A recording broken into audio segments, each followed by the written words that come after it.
السلام علیکم ورحمت الله وبرکاته. یو محترم خور پوښتنه کړې ده چې ما پیدا شوم امریکا کې سعودي، بیا په دوبۍ کې استاذه وم، خو ما غوښتل چې د یو دینداره سړي سره واده وکړم.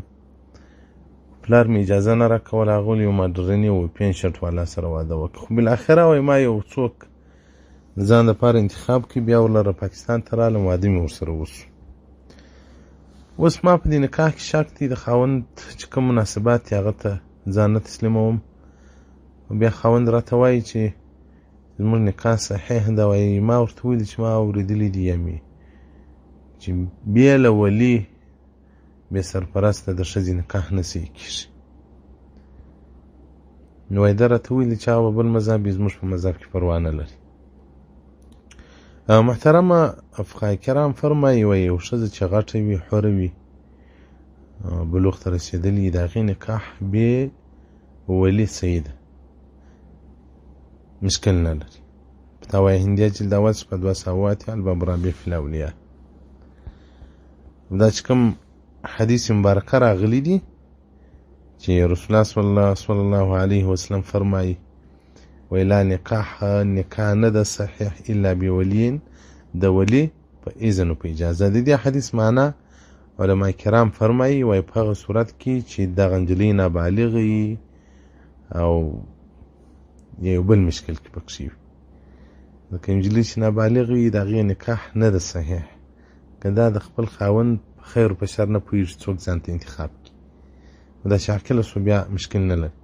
البته وایي مستحب ده چې د مور و پلار اذن او د دې اجازه و خوښي ورپکښې وي، خو لازم نه ده که سړی نجلۍ غټه سي، پیغله سي، د مور و پلار بې اجازې واده وکړي، په دې کې شرعاً څه مشکل نشته. منهاج السنن شرح د جامع السنن لترمذي جلد 4 صفحه 255 باب لا نکاح الا بولي، دې ته پوره وضاحت ورکړی دی. نو که یو ښځه عاقلې بالغه وي نو د هغې دپاره ښه طریقه هم دا ده، سنت طریقه هم دا ده چې د خاوند په حق کې د مور رضا او د پلار رضا لاسته راوړي.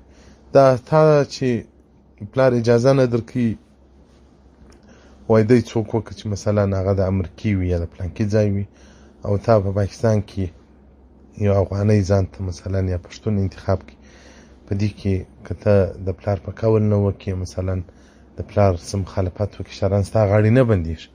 ځکه رسول الله صلی الله علیه وسلم راته فرمایي چې تاسو د الله په نافرماني کې د مخلوق اطاعت مه کوئ. بس الله د الله رسول دا راته وایي چې د نیک سړي سره واده وکړه، د ښه سړي سره، د مسلمان سړي سره. او پلار بیا درته وایي چې یا د پینټ شرټ سره. نو دلته د پلار خبره پر مځکه غورځوه، د الله خبره ومنه، د رسول الله صلی الله علیه وسلم خبره ومنه. او آفرین، ما نوم په دا ښځو کې تر اوسه داسې ښځه نه ولیدله لکه دا ته چې وایي زه یو عالم غواړم، یو مجاهد غواړم، یو نیک سړی غواړم. خو چې دا ښځې ټول دی سوي دي، ول په نصارانو کې یو نجلۍ ورکړې وه، نو بیا یوه نجلۍ ورته وایي دا همزولې راغلې وې، ول پلانکي ته یې ورکړې، هغه ښه دی موټر ښه لري، د کولا الجان ښه لري، بل یې ورته شکر ژیره اخریلې ده، بل یې شکر ملا ښه نه دی. اوس خلک ملا ښه نه غواړي، ژیره ښه نه کوي. نو دا ستا مسلماني ده، الله دې په جنت کې غټ عظیم مقامونه درکړي. والسلام علیکم ورحمة الله.